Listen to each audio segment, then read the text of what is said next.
मला ना ऑपरेशनची आणि त्या मशीनमध्ये जाण्याची ना खूप म्हणजे खूप भीती लागत आहे. अक्षरशः मी रात्रभर झोपली नाही आणि तो विचार करूनच माझी जास्त आता तब्येत खराब होत आहे.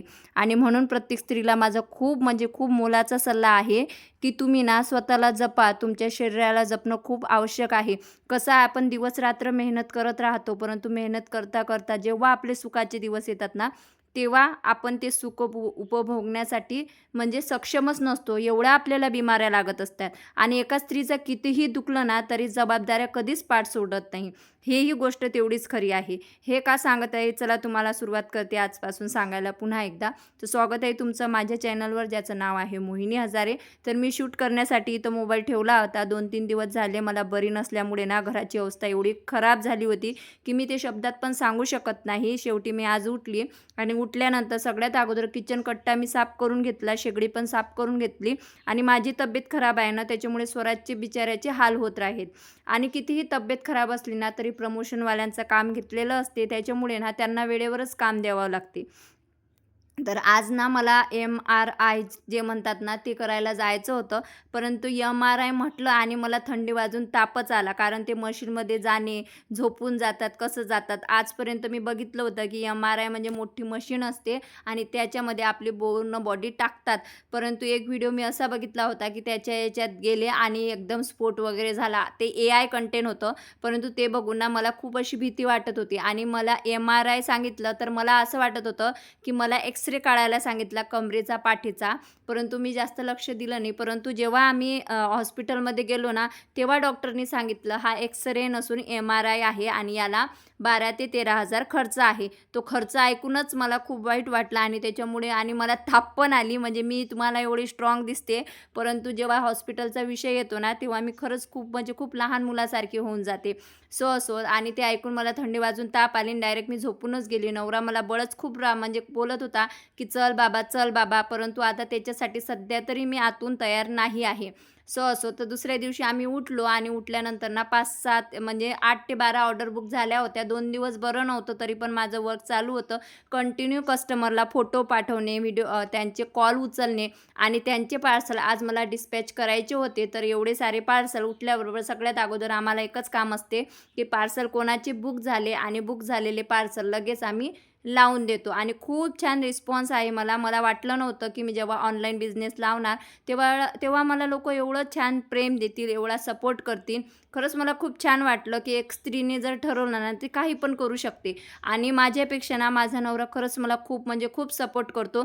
मी फक्त कॉल घेते, ऑर्डर बुक करते आणि पैसे घेते. परंतु माझा नवरा ना, तिकडून आल्यानंतर कितीही उशीर झाला तरी तो लक्ष ठेवतो, की कोणाकोणाची ऑर्डर बुक झाली आणि लगेच माझा नवरा सर्व जे ॲड्रेस आहे ना, ते एका कागदावर लिहून ठेवतो आणि मी सकाळी उठली की त्यांची नावं वाचते आणि त्यांचं पार्सल त्या डब्यात टाकते आणि लगेच माझा नवरा पॅक करून घेतो आणि पॅक केल्यानंतर आता सध्या मला बरं नाही, तर घरातलं केर, कचरा काढणे, पोछा मारणे, पूजा करणे, कपडे वॉश करणे, हे सगळं कामं सध्याच्या कंडिशनमध्ये तरी माझा नवराच करत आहे. आता पुन्हा एकदा माझं ज्वेलरी खूप छान सुरूच आहे. त्यासोबतच माझे प्रमोशनसुद्धा खूप सुंदर सुरू आहेत. परंतु हे करत असताना मी आता भरपूर असा आराम पण करत असते. त्याच्यामुळं ना माझे व्हिडिओ वेळेवर येत नाहीत. असो. तर संध्याकाळ झालेली होती आणि गणेशजी वगैरे जेवण वगैरे करून गेले होते. स्वराज त्याच्या क्लासला गेले होते आणि खूप सुंदर आज वातावरण दिसत होतं आणि आमचे पक्षी बघा. त्याच्यानंतर आम्ही डॉक्टरकडे गेलो, तर डॉक्टरनी सांगितलं, की "उद्या वगैरे तुम्ही या, आपण एम-आर-आय वगैरे करून घेऊ."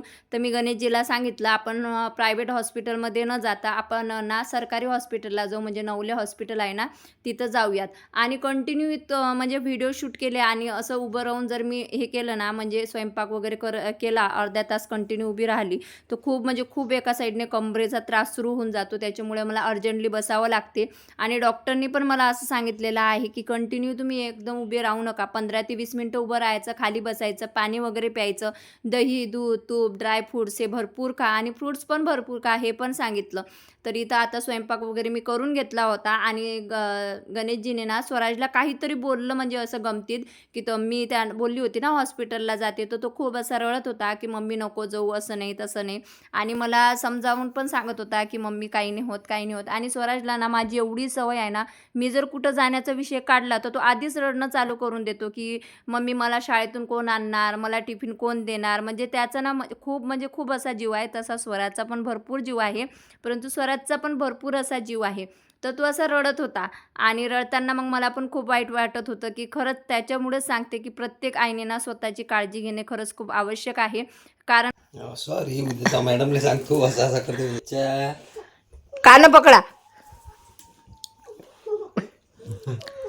त्याचं काय चुकलं ते मी गणेशजीला सांगितलं, त्याला सॉरी बोला. झालं असं की दुपारी ना मी गोळ्या वगैरे घेऊन झोपली होती आणि मी झोपलेली होती म्हणून तो ना म्हणजे शीला गेला. परंतु शीला गेल्यानंतर त्याने शी वगैरे वॉश केली, परंतु त्याने ना पाणी नाही टाकलं, कारण ड्रामामधून त्याला पाणी घेता आलं नाही. त्याच्यामुळं ना नंतर मग विषय झाला. घरात ते आले तर त्यांना ती घाण दिसली आणि त्याच्यामुळे ते त्याला स्वराजला ओरडले. ते त्याच्या चांगल्यासाठीच त्याला ओरडले होते, परंतु त्याला मग असा खूप राग आला आणि नंतर त्याने सांगितलं रडता रडता, की पप्पा माझी काहीच चुकी नाही आहे, मम्मा झोपलेली होती म्हणून मी मम्माला उठवलं नाही. तर बघा असं असते मुलांचं. तर मी हॉस्पिटलमधून आली. मला काय सांगितलं? MRI. MRI म्हणजे मला माहिती आहे का, आयुष्यात आपण MRI FMRI केला नाही. मला असं वाटलं MRI म्हणजे एक्सरे काढत असतील कमरेचा. सॉरी. डबल काढा. बस हसला आणि ते आता काय काढलं. तर मला आता मग गणेशजीनं सांगितलं MRI म्हणजे आपली पूर्ण बॉडी मध्ये त्या मशीनीत टाकतात. नाही आपोआपच जातील आपोआपच वापरत. हो ना, तरी आपली तर बॉडी त्याच्यात जातेच ना. आईचं बघलं होतं मग मी जळून जाते. मग मला पण टाकणार आहेत तिथं. मग कसं करायचं?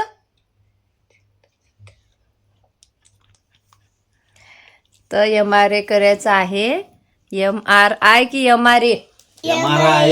MRI हां करायचं आहे. आणि त्याच्यामुळे मग माझी कंबर एवढी आयुष्यपत एवढी दुखत होती की मी तिकडून आल्या झोपली.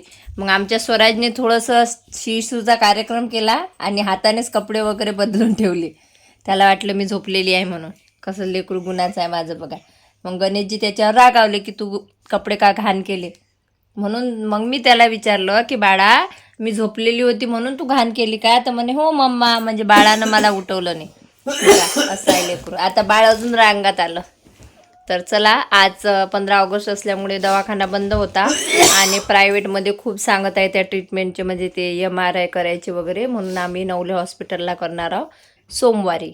तर स्वराजला हे टेन्शन आलं की मम्मी जर हॉस्पिटलमध्ये ॲडमिट झाली तर स्वराज बाळाकडे कोण लक्ष देणार बाबा? तू कुठं थांबशील बाळा मी हॉस्पिटलमध्ये गेल्यावर? माझ्याकडेच थांबशील? बरं. तर बघूया, आता सोमवारी म्हणतायत हॉस्पिटलमध्ये जायचं आणि ते बोलतात ॲडमिट राहावं लागणार 3 दिवस. तर बघूया काय होते तर, आहे ना बाळा? तर चला, आता मी स्वयंपाक केला. आता मी एकच टाईम स्वयंपाक करत आहे आणि एकच टाईम भांडे घासत आहे, कारण माझी कॅपॅसिटी 10 ते 15 मिनटं उभं राहायची. याच्यावर अजिबात माझी कॅपॅसिटी नाही आहे. आता जोपर्यंत रिपोर्ट येत नाही तोपर्यंत काही कळत नाही आहे. तर चला, असा होता आमचा दिवस.